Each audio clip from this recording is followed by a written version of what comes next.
Hello ಸ್ನೇಹಿತರೆ, Kannada mister info ಚಾನಲ್ಗೆ ನಿಮಗೆಲ್ಲರಿಗೂ ಸ್ವಾಗತ. ಇವತ್ತು ನಾನು ಎಕ್ಸ್ಪ್ಲೇನ್ ಮಾಡೋ ಮೂವಿ ಹೆಸರು ಕಂಗು ಅಂತ. ರೀಸೆಂಟಾಗಿ ತೆರೆ ಕಂಡಂಥ ಮೂವಿ ಇದು. ಈ ಮೂವಿ ರಿವ್ಯೂನ ನಾನು ಎಂಡಲ್ಲಿ ಹೇಳ್ತೀನಿ, ಹೀಗೆ ಕಂಟಿನ್ಯೂ ಆಗಿ ನೋಡ್ತಾ ಹೋಗಿ. ಹಾಗೆ ಇದರಲ್ಲಿ ಸ್ಪಾಯ್ಲರ್ಸ್ ಇದೆ, ಇನ್ನೂ ಯಾರು ಮೂವಿ ನೋಡಿಲ್ವೋ ಹೋಗಿ ಮೂವಿ ನೋಡ್ಬೋದು, ಆಮೇಲೆ ಬಂದು ಈ ಕತೆ ಕೇಳ್ಬೋದು. ಅದು ಬೇಡ ಅಂತಿದ್ರೆ ಹೀಗೆ ಕಂಟಿನ್ಯೂ ಆಗಿ ನೋಡ್ತಾ ಹೋಗಿ.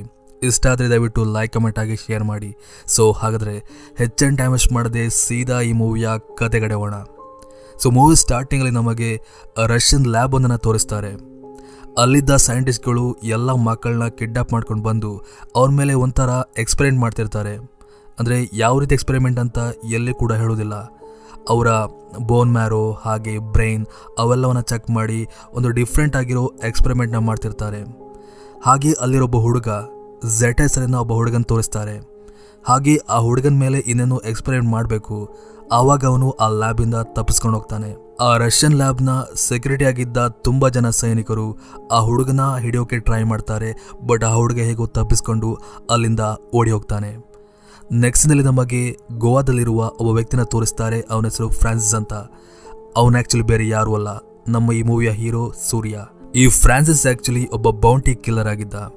ಅಂದರೆ ಗೋವಾ ಪೊಲೀಸರ ಕೈಯಲ್ಲಿ ಆಗದಿರುವ ಕೆಲಸವನ್ನೆಲ್ಲ ಇವನು ಮಾಡ್ತಿದ್ದ. ಅಂದರೆ ಗ್ಯಾಂಗ್ಸ್ಟರ್ನ ಹಿಡಿಯೋದು, ಎಲ್ಲೇ ಕಳ್ತನಾದರೂ ಇವನ್ನ ಹೋಗಿ ಸಹಾಯ ಕೇಳೋದು, ಆ ರೀತಿಯಾಗಿ ಒಂದು ಮಧ್ಯವರ್ತಿಯಾಗಿ ಅವನು ಕೆಲಸ ಮಾಡ್ತಿದ್ದ ಪೊಲೀಸರ ಬದಲಾಗಿ. ಸೊ ಹೀಗಿರುವಾಗ ಅವನಿಗೆ ಪೊಲೀಸವರ ಕಡೆಯಿಂದ ಮತ್ತೊಂದು ಕೆಲಸ ಬರುತ್ತೆ. ಅದು ಡಿಸೋಜ್ ಎಂಬ ವ್ಯಕ್ತಿನ ಹಿಡಿಯೋದು ಕೆಲಸ. ಫ್ರಾನ್ಸಿಸ್ ಕೂಡ ಅವನ ಹಿಡಿಯೋಕೆ ಎಲ್ಲ ರೀತಿಯಲ್ಲೂ ಟ್ರೈ ಮಾಡ್ತಿರ್ತಾನೆ. ಹಾಗೆ ಇನ್ನೇನು ಹಿಡಿಬೇಕು, ಅಲ್ಲಿ ಅವನ ಭೇಟಿ ಸಡನ್ ಆಗಿ ಆ ಹುಡುಗ ಝೆಟನ್ ಇದ್ದಾನೆ ಅವನೊಟ್ಟಿಗಾಗುತ್ತೆ. ಅವನ್ನ ಕಂಡ ಕೂಡಲೇ ಇವನಿಗೇನೋ ಪುನರ್ಜನ್ಮದ ಫ್ಲ್ಯಾಶ್ ಎಲ್ಲ ನೆನಪಾಗ್ಲಿಕ್ಕೆ ಶುರುವಾಗುತ್ತೆ. ಇವನ್ ಆ ಹುಡುಗನ್ ಕೂಡ ಫ್ರಾನ್ಸಿಸ್ನ ಕಂಡ ಕೂಡಲೇ ಅವನಿಗೇನೋ ಹಳೆದೆಲ್ಲ ನೆನಪಾಗ್ಲಿಕ್ಕೆ ಶುರುವಾಗುತ್ತೆ. ಬಟ್ ಹಳೆದೆಲ್ಲ ಏನಂತ ನಮಗೆ ಕರೆಕ್ಟಾಗಿ ತೋರಿಸಲ್ಲ. ಅನಂತರಲ್ಲಿ ಡಿಸೋಜನ ವ್ಯಕ್ತಿ ಅಲ್ಲದೆ ಈ ಹುಡುಗನ ಹುಡ್ಕೊಂಡು ಬಂದ್ರಲ್ಲ, ಆ ರಷ್ಯನ್ ಸೈನಿಕರು ಕೂಡ ಈ ಫ್ರಾನ್ಸಿಸ್ ಮೇಲೆ ಅಟ್ಯಾಕ್ ಮಾಡ್ಲಿಕ್ಕೆ ಹೋಗ್ತಾರೆ.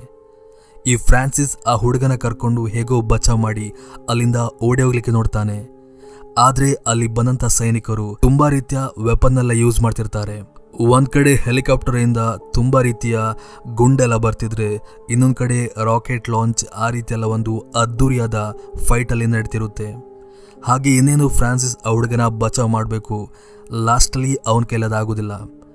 ರಷ್ಯನ್ ಟೀಮ್ ಅವರು ಅವನ್ನ ಒಂದು ಹೆಲಿಪ್ಯಾಡಲ್ಲಿ ಹಾಕೊಂಡು ಅಲ್ಲಿಂದ ಕರ್ಕೊಂಡು ಹೋಗ್ತಾರೆ. ಇವನ್ ಫ್ರಾನ್ಸಿಸ್ ಕೂಡ ಅದನ್ನ ತಡೆಯೋಕೆ ಹರಸಾಹಸ ಮಾಡ್ತಿರ್ತಾನೆ. ಹಾಗೆ ಆ ಸೀನ್ ಅಲ್ಲಿಗೆ ಸ್ಟಕ್ ಆಗಿ ಮೂವಿ ತುಂಬಾ ವರ್ಷಗಳ ಕಾಲ ಹಿಂದೆ ಹೋಗುತ್ತೆ. ಅಂದ್ರೆ ತುಂಬಾ ನೂರಾರು ವರ್ಷಗಳ ಕಾಲ ಹಿಂದೆ ಹೋಗುತ್ತೆ.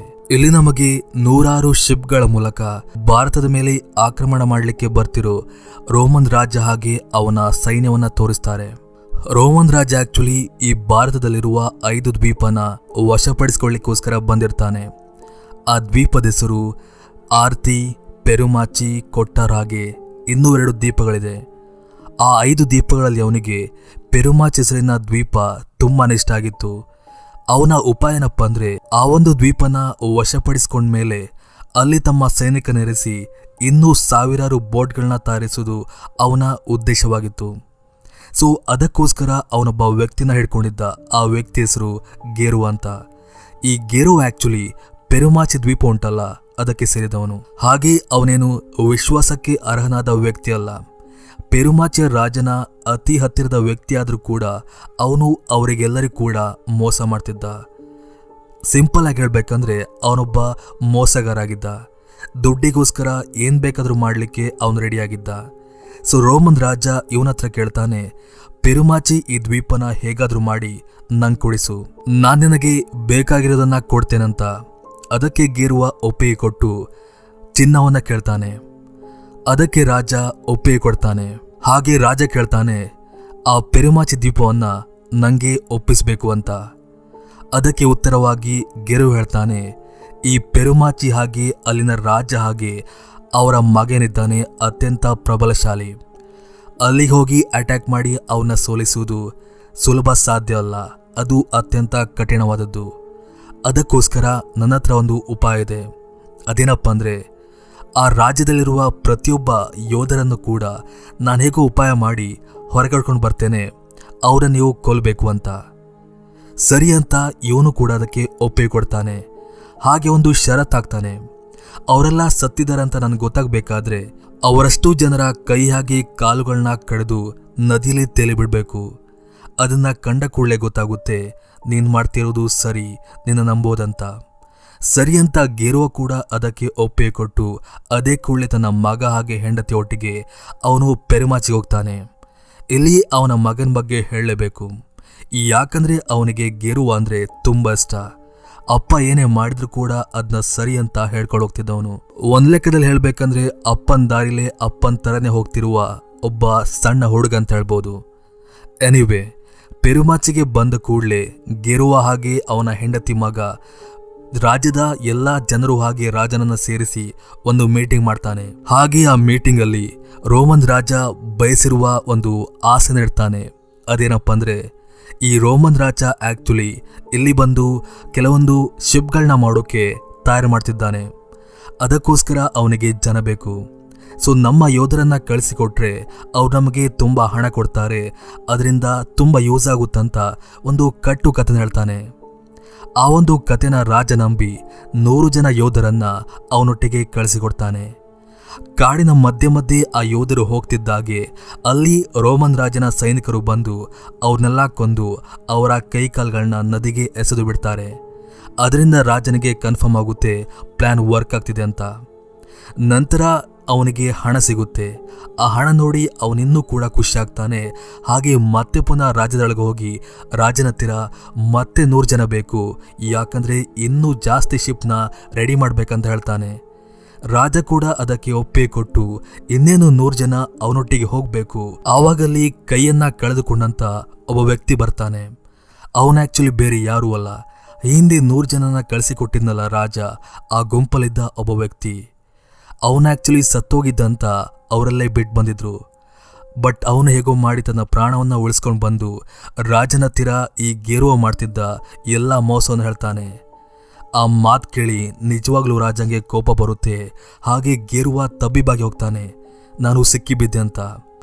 ಆಗ ಇಡೀ ಕಾಡಲ್ಲಿ ಹಾಗೆ ರಾಜ್ಯದಲ್ಲಿ ಒಂದು ಹೆಸರು ಪುಕಾರಾಗುತ್ತೆ. ಆ ಹೆಸರೇ ಕಂಗುವ. ಈ ಕಂಗುವ ಬೇರೆ ಯಾರೂ ಅಲ್ಲ, ರಾಜನ ಮಗ ಆಗಿದ್ದ. ಆ ಹೊತ್ತಿಗಾಗ್ಲೇ ಈ ಕಡೆ ರೋಮನ್ ರಾಜನಿದ್ದಾನೆ. ಗೇರುವ ಬರ್ದಿರೋದನ್ನ ಕಂಡು ಅವನಿಗೆ ಟೆನ್ಷನ್ ಆಗುತ್ತೆ. ಏನೋ ತೊಂದರೆ ಆಗಿದೆ, ಇವನ ನಂಬಿರೋದು ಅಸಾಧ್ಯ ಅಂತ ಅವನು ಅದೇ ಕೂಡಲೇ ತನ್ನ ಸೈನ್ಯದೊಟ್ಟಿಗೆ ಆ ರಾಜ್ಯದ ಮೇಲೆ ಆಕ್ರಮಣ ಮಾಡ್ತಾನೆ. ಆವಾಗಲ್ಲಿ ನಾವೆಲ್ಲರೂ ಕಾಯ್ತಿರುವ ಒಬ್ಬ ವ್ಯಕ್ತಿಯ ಆಗಮನ ಆಗುತ್ತೆ. ಅದೇ ಕಂಗುವ, ಸೂರ್ಯ, ಇವರ ಆಗಮನ. ನಿಜವಾಗ್ಲೂ ಅವರ ಒಂದು ಗೆಟಪ್ ನಿಜವಾಗ್ಲೂ ತುಂಬ ಚೆನ್ನಾಗಿತ್ತು. ಹಾಗೆ ಅವರು ಸೆಟ್ ಮಾಡಿದಂಥ ಆ ಒಂದು ಜಾಗ ಕೂಡ ನಮ್ಮನ್ನ ಆ ಕಾಲಕ್ಕೆ ಕರ್ಕೊಂಡು ಹೋಗುತ್ತೆ.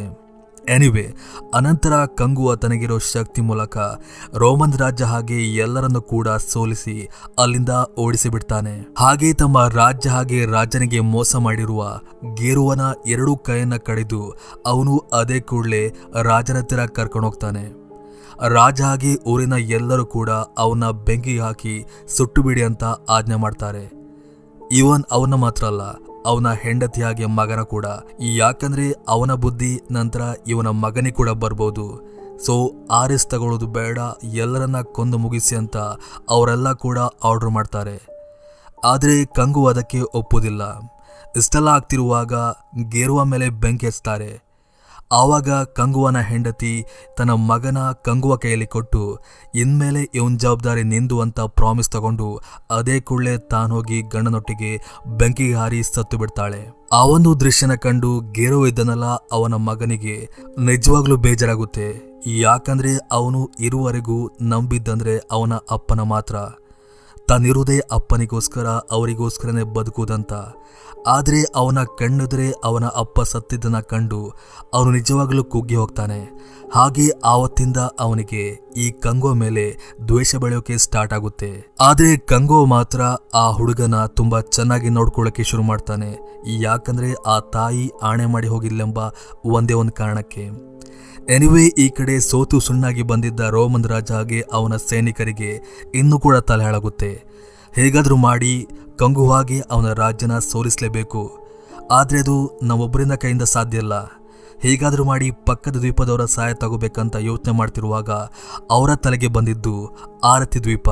ಹಾಗೆ ಆರತಿ ದ್ವೀಪದಲ್ಲಿದ್ದ ರಾಜ ಆರತಿ ಅಂತ. ಅವನು ಆ್ಯಕ್ಚುಲಿ ಬೇರೆ ಯಾರೂ ಅಲ್ಲ, ಬಾಬಿ ಡಿಯೋಲ್. ಸೊ ಇವರು ಅದೇ ಕೂಡಲೇ ಹೋಗಿ ಆ ರಾಜನ ಸಹಾಯ ಕೇಳ್ತಾರೆ. ಇವನ್ ಆರತಿಯಾಗಿ ಅವನ ಸೈನಿಕರು ಕೂಡ ಮೊದಲಿಂದನೂ ಈ ಕಂಗುವಾ ದ್ವೀಪದ ಮೇಲೆ ಯಾವತ್ತೂ ಕಣ್ಣಿತ್ತು. ಅವರಿಬ್ಬರ ಮಧ್ಯೆ ಯಾವತ್ತೂ ಜಗಳಾಡ್ತಿತ್ತು. ಒಂದಲ್ಲ ಒಂದಿನ ಸೋಲಿಸಲೇಬೇಕಂತ ಅವರು ಕೂಡ ಹೊಂಚಾಗ್ತಿದ್ರು. ರೋಮನ್ ರಾಜ ಹೋಗಿ ಅವನ ಹತ್ತಿರ ಆಫರ್ ಮಾಡಿದಾಗ ಅವನು ಕೂಡ ಅದಕ್ಕೆ ಒಪ್ಪಿಗೆ ಕೊಡ್ತಾನೆ. ರೋಮನ್ ರಾಜ ಅದರ ಬದಲಾಗಿ ನಿಮಗೆ 1000 ನಾಣ್ಯವನ್ನ ಕೊಡ್ತೇನಂತ ಪ್ರಾಮಿಸ್ ಮಾಡ್ತಾನೆ. ಸರಿ ಅಂತ ಆರತಿ ಅದೇ ಕೂಡಲೇ ತನ್ನಿಬ್ಬ ಹುಡುಗರನ್ನ ಪೆರುಮಾಚಿ ದ್ವೀಪದ ಮೇಲೆ ಅಟ್ಯಾಕ್ ಮಾಡೋಕೆ ಕಳಿಸ್ತಾನೆ, ಅದು ತನ್ನ ಸೈನ್ಯದ ಒಟ್ಟಿಗೆ. ಆ ವಿಷಯ ಕಂಗುವಾಗೆ ಅವನ ಸೈನ್ಯಕ್ಕೆ ಗೊತ್ತಾಗಿ ಅವರಿಬ್ಬರ ಮಧ್ಯೆ ದೊಡ್ಡ ಜಗಳವೇ ಆಗುತ್ತೆ. ಆಫ್ಕೋರ್ಸ್ ನಾವೆಲ್ಲ ಎಕ್ಸ್ಪೆಕ್ಟ್ ಮಾಡ್ತಿರುವ ಹಾಗೆ ಆ ಒಂದು ಜಗಳನ ಅಂದ್ರೆ ಯುದ್ಧನ ಕಂಗುವ ವಿನ್ ಆಗ್ತಾನೆ. ಆರತಿಯ ಬಲಿಷ್ಠವಾದ ಆ ಇಬ್ಬರು ಸೈನಿಕರನ್ನ ಕೊಂದು ಮುಗಿಸಿದ ನಂತರ ಇನ್ನೇನು ಕಂಗುವ ಅಲ್ಲಿಂದ ಹೋಗ್ಬೇಕು. ಆವಾಗ ಅವನ ಬೆನ್ನ ಹಿಂದೆ ಒಂದು ಅಟ್ಯಾಕ್ ಆಗುತ್ತೆ. ಅಟ್ಯಾಕ್ ಮಾಡಿದ್ದು ಬೇರೆ ಯಾರೂ ಅಲ್ಲ, ಗೇರೋ ಇದ್ದನಲ್ಲ ಅವನ ಮಗ. ನಮಗೆಲ್ಲ ಗೊತ್ತಿರುವ ಹಾಗೆ ಕಂಗುವ ಮೇಲೆ ಅವನಿಗೆ ದ್ವೇಷ ಇತ್ತು. ಬಟ್ ಕಂಗುವ ಅವನ ಮೇಲೆ ಯಾವುದೇ ಥರದ ರಿಅಟ್ಯಾಕ್ ಮಾಡೋದಿಲ್ಲ. ಯಾಕಂದರೆ ಅವನಿಗೆ ಗೊತ್ತಿತ್ತು ಅವನ ಅಪ್ಪ ಸಾಯಲಿಕ್ಕೆ ಕಾರಣ ಆಗಿದ್ದು ನಾನೇ. ಅಫ್ಕೋರ್ಸ್ ಹಾಗೆ ದ್ವೇಷ ಬರಲಿಕ್ಕೆ ಸಾಧ್ಯ ಇದ್ದೇ ಇದೆ ಅಂತ ಅವನು ಅದನ್ನ ಲೈಟಾಗಿ ತಗೋತಾನೆ. ಹಾಗೆ ಒಂದು ಬುದ್ಧಿ ಮಾತಾಡ್ತಾನೆ, ನಮ್ದೇನಿದ್ರು ಆಮೇಲೆ ನೋಡ್ಕೊಳ್ಳುವ, ಮೊದಲು ಪಕ್ಕದ ರಾಜ್ಯದವರು ನಮ್ಮ ಮೇಲೆ ಅಟ್ಯಾಕ್ ಮಾಡಿದ್ದಾರೆ, ನಾವೀಗ ಒಂದು ರಾಜ್ಯವಾಗಿ ಯೋಚನೆ ಮಾಡಬೇಕು, ನಾವೆಲ್ಲ ಸೇರಿ ಅವ್ರನ್ನ ಹೊಡೆದುರುಳಿಸಿ ಆಮೇಲೆ ನನ್ನನ್ನು ನೋಡ್ಕೊಳ್ಳುವ. ನಾನು ಬೇಕಾದರೆ ನನಗೆ ಪ್ರಾಣ ಕೊಡಲಿಕ್ಕೆ ಸಿದ್ಧವಾಗಿದ್ದೇನೆ. ನಾನೊಂದು ಮಾತು ಕೊಡ್ತೇನೆ, ನನ್ನ ಪ್ರಾಣ ಹೋಗೋದು ನಿನ್ನ ಕೈಲೇ ಅಂತ. ಅದಕ್ಕೆ ಗೇರುವನ ಹುಡುಗ ಕೂಡ ಒಪ್ಕೊಂಡು ಅವರೆಲ್ಲರೂ ಸೇರಿ ಯುದ್ಧ ಮಾಡಿ ಕೊನೆಗೂ ಆರತಿ ಸೈನ್ಯವನ್ನ ಸೋಲಿಸಿ ವಾಪಸ್ ತಮ್ಮ ರಾಜ್ಯಕ್ಕೆ ಬರ್ತಾರೆ. ಆವಾಗ ರಾಜನಿಗೆ ಹಾಗೆ ಅಲ್ಲಿನ ಜನರಿಗೆ ಗೇರುವನ ಮಗ ಕಂಗೋ ಮೇಲೆ ಅಟ್ಯಾಕ್ ಮಾಡಿದ್ದು ಗೊತ್ತಾಗುತ್ತೆ. ಹಾಗೆ ಅವರೆಲ್ಲರೂ ಸೇರಿ ಅವನಿಗೆ ಶಿಕ್ಷೆ ಕೊಡಲಿಕ್ಕೆ ಮುಂದಾಗ್ತಾರೆ. ಆದರೆ ಕಂಗು ಅದಕ್ಕೆ ಒಪ್ಪೋದಿಲ್ಲ. ಯಾಕಂದರೆ ತಾಯಿ ಮೇಲೆ ಆಣೆ ಮಾಡಿದ್ದ, ನಾನು ಈ ಹುಡುಗನ ಕಾಪಾಡ್ತೇನೆ ಅಂತ. ಸೊ ಅದಕ್ಕೆ ಬದಲಾಗಿ ರಾಜ್ಯದ ಜನರು ಅವನ್ನ ಗಡಿಪಾರು ಮಾಡ್ತಾರೆ. ಆ ಒಂದು ರಾಜ್ಯದಿಂದ ಹೊರ ಕಳಿಸಿ ವನವಾಸಕ್ಕೆ ಅವರಿಬ್ಬರನ್ನ ಕಳಿಸ್ತಾರೆ. ಸರಿ ಅಂತ ಕಂಗುವ ಕೂಡ ಆ ಹುಡುಗನ ಕರ್ಕೊಂಡು ಬಂದು ಆವತ್ತಿಂದ ಕಾಡಲ್ಲಿ ವಾಸ ಮಾಡೋಕೆ ಶುರು ಮಾಡ್ತಾನೆ. ಆವತ್ತಿಂದ ಕಂಗುವೇನಿದ್ದಾನೆ ಈ ಹುಡುಗನ ಮೇಲೆ ಇನ್ನೂ ಕೂಡ ಜಾಸ್ತಿ ಪ್ರೀತಿ ಮಾಡೋಕೆ ಸ್ಟಾರ್ಟ್ ಮಾಡ್ತಾನೆ. ಯಾರ್ಯಾದ್ರೂ ಒಬ್ರಿಂದ ತೊಂದರೆ ಆದಾಗ ಅವನಿಂದ ದೂರ ಹೋಗಕ್ಕೆ ನೋಡ್ತಾರೆ. ಆದರೆ ಕಂಗುವ ಆ ಹುಡುಗಂಗೆ ಇನ್ನೂ ಕೂಡ ಹತ್ತಿರವಾಗ್ತಿದ್ದ. ಅವನ ಕೇರ್ ಪ್ರೀತಿಯೆಲ್ಲ ನೋಡಿ ಆ ಹುಡುಗನ್ ಕೂಡ ಇವನು ಒಳ್ಳೆಯವನಂತ ಅನಿಸೋಕೆ ಶುರುವಾಗುತ್ತೆ. ಹಾಗೆ ಆ ಹುಡುಗ ಕೂಡ ಆವತ್ತಿಂದ ಬದಲಾಗ್ತಾ ಹೋಗ್ತಾನೆ. ಈ ಕಡೆ ಆರತಿಗೆ ತನ್ನಿಬ್ಬರು ಮಕ್ಕಳು ಸತ್ತದ ವಿಷಯ ಗೊತ್ತಾಗಿ ನಿಜವಾಗ್ಲೂ ದುಃಖಿತನಾಗ್ತಾನೆ. ಅವರ ಪದ್ಧತಿಯ ಪ್ರಕಾರ ಸತ್ತಿರೋ ವ್ಯಕ್ತಿಯ ಹೆಣನ ಹದ್ದು ತಿಂದ್ರೆ ಮಾತ್ರ ಅವರಿಗೆ ಮೋಕ್ಷ ಸಿಗುತ್ತೆ ಅಂತ. ಆದ್ರೆ ಅವನ ಮಕ್ಕಳ ಹೆಣನ ಆ ಹದ್ದು ತಿಂತಿರ್ಲಿಲ್ಲ. ಅದರಿಂದ ಅವನಿಗೆ ತುಂಬಾನೇ ಸಿಟ್ಟು ಬರುತ್ತೆ. ಆ ಹೊತ್ತಿಗಲ್ಲಿ ರೋಮನ್ ರಾಜರು ಬಂದು ಅವನ್ನ ಇನ್ನೂ ಕೂಡ ಕೆಣಕ್ತಾರೆ, ನಿಮ್ ಕೈಲಿದು ಸಾಧ್ಯ ಇಲ್ಲ ಹಾಗೆ ಅಂತ. ಅದರಿಂದ ಕೋಪಗೊಂಡ ಆರತಿ ಅವ್ರನ್ನ ಕೂಡ ಕೊಂದು ಬಿಡ್ತಾನೆ. ಹಾಗೆ ಹೇಗಾದ್ರೂ ಮಾಡಿ ಕಂಗು ಹಾಗೆ ಅವನ ರಾಜ್ಯದವ್ರನ್ನೆಲ್ಲ ಸಾಯಿಸಲೇಬೇಕಂತ ಪಣ ತೊಡ್ತಾನೆ. ಹಾಗೆ ಒಂದಿನ ಒಂದು ಪ್ಲ್ಯಾನ್ ಮಾಡಿ ಎಲ್ಲ ಸೈನ್ಯದೊಟ್ಟಿಗೆ ಆ ರಾಜ್ಯದ ಮೇಲೆ ಅಟ್ಯಾಕ್ ಮಾಡ್ತಾನೆ. ಯಾಕಂದರೆ ಅವನಿಗೆ ಗೊತ್ತಿತ್ತು ಕಂಗುವ ಆ ರಾಜ್ಯ ಬಿಟ್ಟು ಬೇರೆ ಕಡೆ ಹೋಗಿದ್ದಾನಂತ. ಹಾಗೆ ಅದೇ ಸಮಯ ನೋಡಿ ರಾಜ ಹಾಗೆ ಅಲ್ಲಿದ್ದ ಎಲ್ಲರನ್ನು ಕೂಡ ಕೊಂದು ಬಿಡ್ತಾನೆ. ರಾಜ ಸತ್ತಿರೋ ವಿಷಯ ಕಂಗೋ ಗೊತ್ತಾಗಿ ಅವನು ನಿಜವಾಗ್ಲೂ ಕೋಪಿತನಾಗ್ತಾನೆ. ಹಾಗೆ ಅದೇ ಕೂಡಲೇ ಪೆರುಮಾಚಿಗೆ ಬಂದು ಈ ಆರತಿ ಒಟ್ಟಿಗೆ ಜಗಳ ಕೇಳ್ತಾನೆ. ಈ ಮಧ್ಯೆ ಆರತಿ ಗೆರುವನ ಮಗನ ತನ್ನ ಒಂದು ಜಾಲಕ್ಕಿಟ್ಟು ಆ ರೀತಿ ಒಂದು ಪ್ಲಾನ್ ಮಾಡಿ ಕಂಗುವನ ಕೊಲ್ಲೋಕ್ ನೋಡ್ತಾನೆ. ಆವಾಗ ಗೇರುವನ ಮಗನಿದ್ದಾನೆ ಅವನೇ ಆ್ಯಕ್ಚುಲಿ ಸರೆಂಡರ್ ಆಗ್ತಾನೆ. ಯಾಕಂದರೆ ಅವನಿಗೆ ಗೊತ್ತಿತ್ತು ಕಂಗುವ ಒಳ್ಳೆಯವನು, ನಮ್ಮ ರಾಜ್ಯಕ್ಕೋಸ್ಕರ ಅವನು ಹೋರಾಡ್ತಿದ್ದಾನೆ, ನಾ ಸತ್ರು ಪರವಾಗಿಲ್ಲ ಅಂತ ಅವನು ತನ್ನಂತಾನು ಬಲಿ ಕೊಟ್ಟು ಕಂಗುವಾಗೆ ಹೆಲ್ಪ್ ಮಾಡ್ತಾನೆ. ಕಂಗುವಾಗಿ ಇನ್ನೂ ಕೂಡ ಕೋಪ ಮಿತಿಮೀರಿ ಹೋಗಿ ತನ್ನ ಒಂದು ವೆಪನ್ನ ಸಹಾಯದಿಂದ ಅವನು ಆರತಿನ ಕೊಂದು ಬಿಡ್ತಾನೆ. ಹಾಗೆ ಆ ಸೀನ್ ಎಂಡ್ ಆಗ್ತಿದ್ದಾಗೆ ನಮಗೆ ಪ್ರೆಸೆಂಟಲ್ಲಿ ತೋರಿಸ್ತಾರೆ. ಫ್ರಾನ್ಸಿಸ್ ಆಕ್ಚುಲಿ ಆ ಹುಡುಗನ ಅಟ್ಟಿಸ್ಕೊಂಡು ಹೋಗ್ತಿದ್ದ, ಅಂದರೆ ಆ ಹುಡುಗನ ಕರ್ಕೊಂಡು ಹೋಗ್ತಿದ್ದ, ಆ ಒಂದು ಗುಂಪನ್ನ ಅಟ್ಟಿಸ್ಕೊಂಡು ಹೋಗ್ತಿದ್ದ. ಹಾಗೆ ಕೊನೆಗೂ ಅವನಿಗೆ ಒಂದು ಕಂಟೈನರ್ಲಿ ಆ ಹುಡುಗ ಸಿಗ್ತಾನೆ. ಅಂಡ್ ಇಲ್ಲಿ ನಮಗೆ ಆ ಸೀನ್ ಮೂಲಕ ಕ್ಲಿಯರ್ ಆಗಿ ಗೊತ್ತಾಗುತ್ತೆ, ಈ ಹುಡುಗ ಝೆಟನ್ ಇದ್ದಾನೆ, ಇನ್ನು ಬೇರೆ ಯಾರೂ ಅಲ್ಲ. ಸುಮಾರು ವರ್ಷಗಳ ಹಿಂದೆ, ಅಂದರೆ ಕಂಗು ಆಕ್ಚುಲಿ ಮಗನ್ ಥರ ನೋಡ್ತಿದ್ದಲ್ಲ, ಅದೇ ಗೇರುವನ ಮಗನೇ ಈ ಝೆಟ್ ಆಗಿದ್ದ. ಆ ಗೇರುವನ ಮಗನ ಪುನರ್ಜನವೇ ಈ ಝೆಟಾ. ಅನಂತರ ಫ್ರಾನ್ಸಿಸ್ ಹೇಗೂ ಆ ಒಂದು ರಷ್ಯನ್ ಸೈನಿಕರೊಟ್ಟಿಗೆ ಹೋರಾಡಿ ಆ ಝೆಟನ ಕಾಪಾಡಿಕೊಂಡು ತನ್ನೊಟ್ಟಿಗೆ ಕರ್ಕೊಂಡು ಹೋಗ್ತಾನೆ. ಹಾಗೆ ಅಲ್ಲಿಂದ ಕರ್ಕೊಂಡು ಹೋಗುವಾಗ ಅವನ ಒಂದು ಫೋಟೋನ ಯಾವುದೋ ಒಂದು ತಂತ್ರಜ್ಞಾನದ ಮೂಲಕ ಕ್ಲಿಕ್ ಮಾಡ್ತಿರುವ ಒಬ್ಬ ವ್ಯಕ್ತಿ ನೋಡ್ತಾನೆ. ಹಾಗೆ ಆ ವ್ಯಕ್ತಿ ಈ ಫ್ರಾನ್ಸಿಸ್ನ ಕಂಡು ಕಂಗು ಅಂತ ಹೇಳ್ತಾನೆ. ಇದರಿಂದ ನಮ್ಗೆ ಗೊತ್ತಾಗುತ್ತೆ ಆ್ಯಕ್ಚುಲ್ ಆಗಿ ಆ ಹುಡುಗನ ಕಳಿಸಿ ಕಂಗುನ ಸೇರುವಾಗೆ ಮಾಡಿದ್ದು ಬೇರೆ ಯಾರೊಬ್ಬ ವ್ಯಕ್ತಿ ಅಂತ. ಹಾಗೆ ಅವಾಗ ಫ್ರಾನ್ಸಿಸ್ ಕೂಡ ಗೊತ್ತಾಗುತ್ತೆ ಇದು ಅವನ ಪುನರ್ಜನ್ಮ, ಹೌದ್ ಜನ್ಮದಲ್ಲಿ ಅವನು ಕಂಗುವಾಗಿದ್ದಂತ. ಹಾಗೆ ಅಲ್ಲಿಗೆ ಆ ಮೂವಿ ಕೂಡ ಎಂಡ್ ಆಗುತ್ತೆ. ಮೂವಿಯ ಎಂಡಲ್ಲಿ ಯಾವುದು ಕೂಡ ಕರೆಕ್ಟಾಗಿ ಕನ್ಕ್ಲೂಡ್ ಮಾಡಿಲ್ಲ, ಎಲ್ಲವನ್ನು ಕೂಡ ಪಾರ್ಟ್ 2 ಅಲ್ಲಿ ಹೇಳ್ತಾರಂತ ಬಿಟ್ಬಿಟ್ಟಿದ್ದಾರೆ. ಆ ಹುಡುಗ ಈ ಪ್ರೆಸೆಂಟ್ ಟೈಮಲ್ಲಿ ಹೇಗೆ ಬಂದ ಹಾಗೆ ಅಂತ. ಹಾಗೆ ಮೂವಿಯ ಲಾಸ್ಟ್ ಸೀನಲ್ಲಿ ನಮಗೆ ಮತ್ತೆ ಪಾಸ್ಟ್ಗೆ ಕರ್ಕೊಂಡು ಹೋಗಿ ಆರತಿ ಇದ್ದಾನಲ್ಲ, ಅವನ ಮಗ ಒಬ್ಬನನ್ನ ತೋರಿಸ್ತಾರೆ. ಆಕ್ಚುಲಿ ಆರತಿಗೆ 2 ಮಕ್ಕಳಲ್ಲ, ದಾಸಿಗೆ ಹುಟ್ಟಿದಂಥ ಇನ್ನೊಬ್ಬ ಮಗ ಕೂಡ ಇದ್ದಂತೆ. ಬಟ್ ಆ ಟೈಮಲ್ಲಿ ಅವನು ಆ ಒಂದು ಪ್ಲೇಸಲ್ಲಿ ಇರಲಿಲ್ಲ, ಅಂದರೆ ಆರತಿ ಸಾಯುವಾಗ ಅವನ ಜೊತೆ ಇರಲಿಲ್ಲ. ಆರತಿ ಸತ್ತ ವಿಷಯ ಗೊತ್ತಾದ ಕೂಡಲೇ ಅವನು ಅಪ್ಪ ನೋಡೋಕೆ ಬಂದಿದ್ದ. ಹಾಗೆ ಅವನು ಕಂಗುವನ ಸಾಯಿಸ್ಬೇಕಂತ ಆವಾಗ ಸೈನ್ಯದೊಟ್ಟಿಗೆ ಸೇರಿ ಪಣ ತೊಟ್ಟಿದ್ದ. ಹಾಗೆ ಅಲ್ಲಿಗೆ ಮೂವಿ ಕೂಡ ಎಂಡ್ ಆಗುತ್ತೆ. ಈ ಮೂವಿಯ ಕತೆ ನಿಜವಾಗ್ಲೂ ಸ್ಟ್ರೈಟ್ ಆಗಿತ್ತು, ಆದರೆ ಕರೆಕ್ಟಾದ ಕನ್ಕ್ಲೂಷನ್ ಎಂಡಲ್ಲಿ ಕೊಡಲಿಲ್ಲ. ಅದನ್ನೆಲ್ಲ ಕೂಡ ಪಾರ್ಟ್ 2ಗೆ ಬಿಟ್ಟಿದ್ದಾರೆ. ನನ್ನ ಪ್ರಕಾರ ಇದೊಂದು ಆವರೇಜ್ ಮೂವಿ. ಆ್ಯಂಡ್ ನಿಮ್ಗೆ ಹೇಗೆ ಅನಿಸ್ತು ಅಂತ ಕಮೆಂಟ್ ಮೂಲಕ ನನಗೆ ತಿಳಿಸಿ. ಸೊ ಇದಿಷ್ಟು ಇವತ್ತಿನ ಕತೆ. ಮತ್ತೊಂದು ಕತೆ ಒಟ್ಟಿಗೆ ಮತ್ತೆ ಸಿಗ್ತೀನಿ. ಅಲ್ಲಿವರೆಗೂ ಥ್ಯಾಂಕ್ ಯು ಫಾರ್ ವಾಚಿಂಗ್.